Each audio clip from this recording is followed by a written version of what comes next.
November the 14th, 7:29 a.m. The words "your terminal." Not easy words to swallow when you have a disease, or if you don't have a disease. But March the 19th of 2018, at my oncologist appointment, that was when I was told that I was terminal. So what do you do? How do you deal with it? That's a pretty big undertaking. It takes a little bit of time to process the information, to really understand what you've been told, and every individual has their own time frame when they process it. For me, it took a few weeks before I could actually start researching and studying and deciding what was the course that I was going to take. But I knew from the start, excuse me, that I would not be pursuing chemo. So I started when I got to the point to where I could digest it and figure out what is it that I'm supposed to do. I started reading, and I came across, well, the first book that was recommended to me was this book, Anti-Cancer, and my oncologist recommended that. He's very supportive with my decision not to do chemo. And this book really does sum up everything that you would need to know. So if you are interested, I highly recommend this book. Please, please, for the price that you pay for it. It's packed full of information that anybody that wants to pursue health, anti-cancer is really the way to approach it. The other book specific to colon cancer, but also other cancers, is this one, The Colon Cancer Diet, and this is written by a naturopath.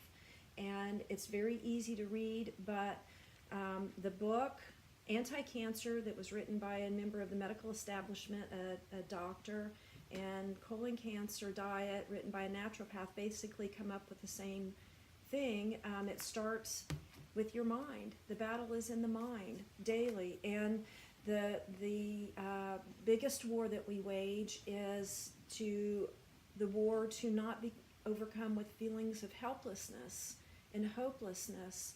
And even if you don't have cancer, that's a hard thing to stay on top of in today's world.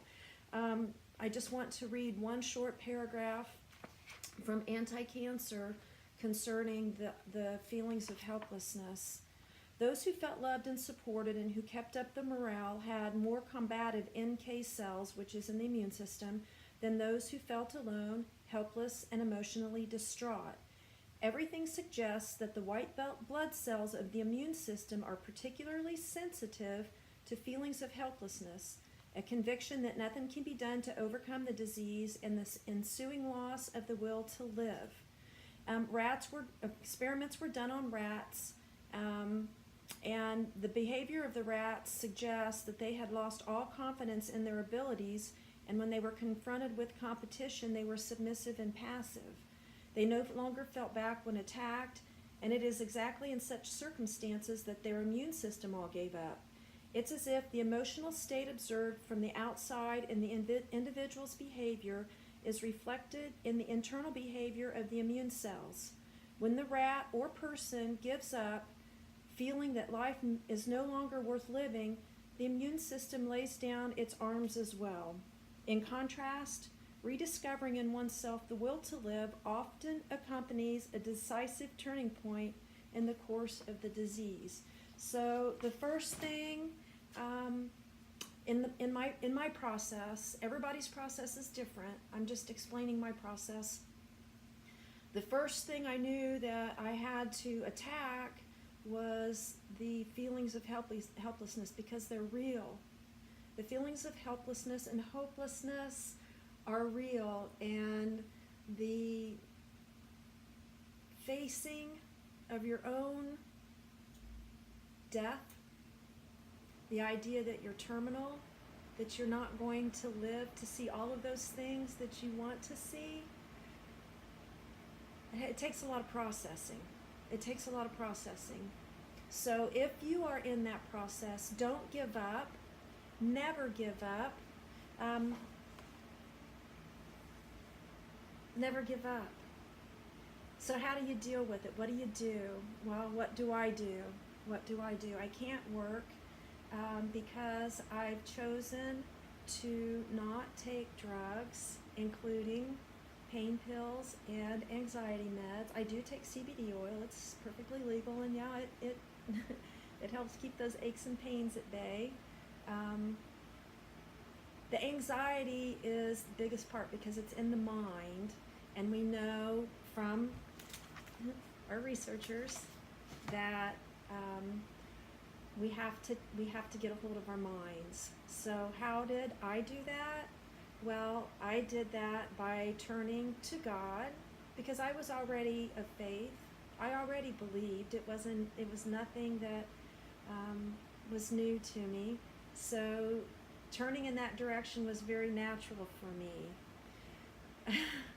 Seek and ye shall find. So how do you seek?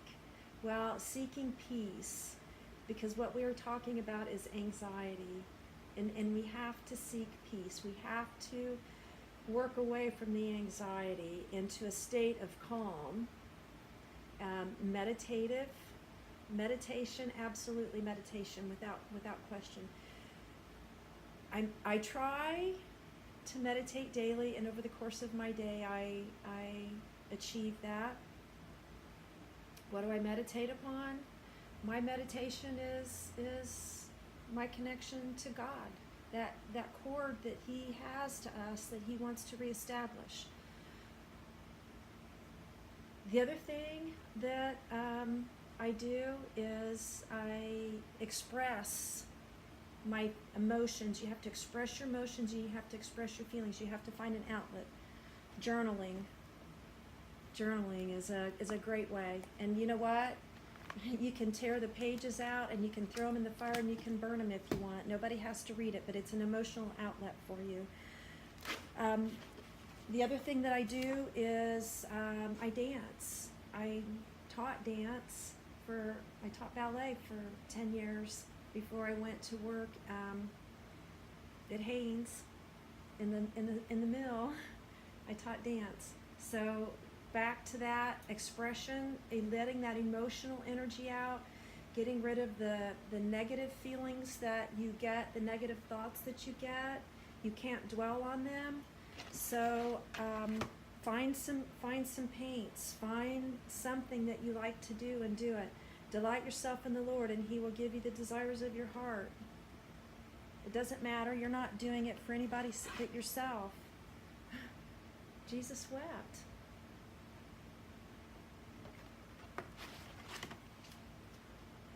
Love God.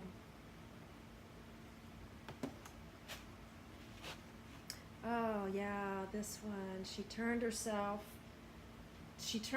and said unto him, Rabboni, which means master. That's when Jesus came out of the tomb. It was empty. Mary Magdalene, she was the first one that He revealed Himself to. Always hope. Never give up hope. Never.